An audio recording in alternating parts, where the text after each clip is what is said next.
الله أكبر. الحمد لله رب العالمين الرحمن الرحيم مالك يوم الدين صراط المستقيم صراط الذين أنعمت عليهم وهم فيما اشتهت أنفسهم خالدون وعدا علينا إنا كنا فاعلين في الزبور من بعد الذكر وسارعوا إلى مغفرة من ربكم وجنة عرضها السماوات والأرض أعدت للمتقين. Sadakallahul azim.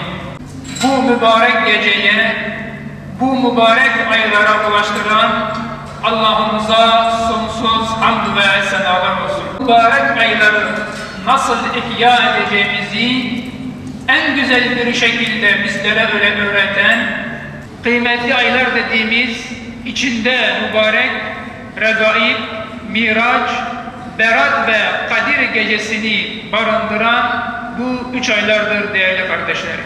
Seni özüne durur divane gönlüm, yandım hasretinle savruldu gönlüm.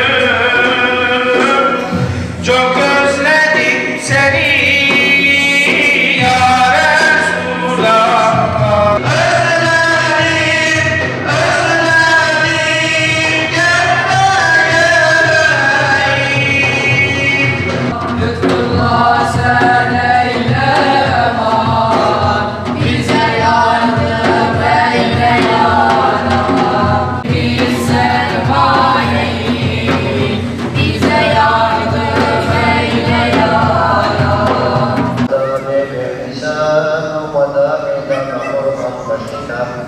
أو قضاء شريك بمثال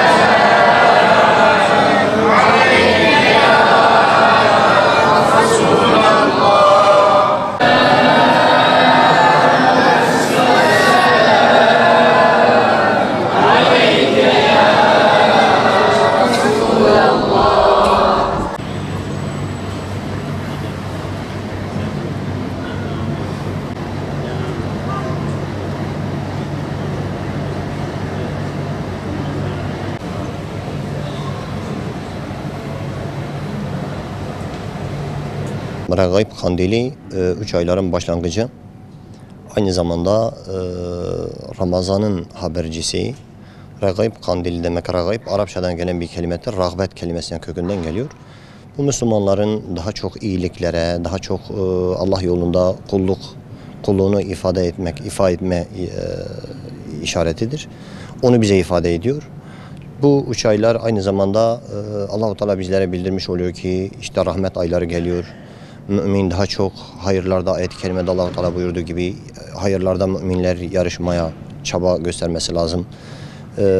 Hatalarından, eksiklerinden, günahlarından tövbe etmeye gayret etmelidir. Bol bol istiğfar ve dua etmelidir.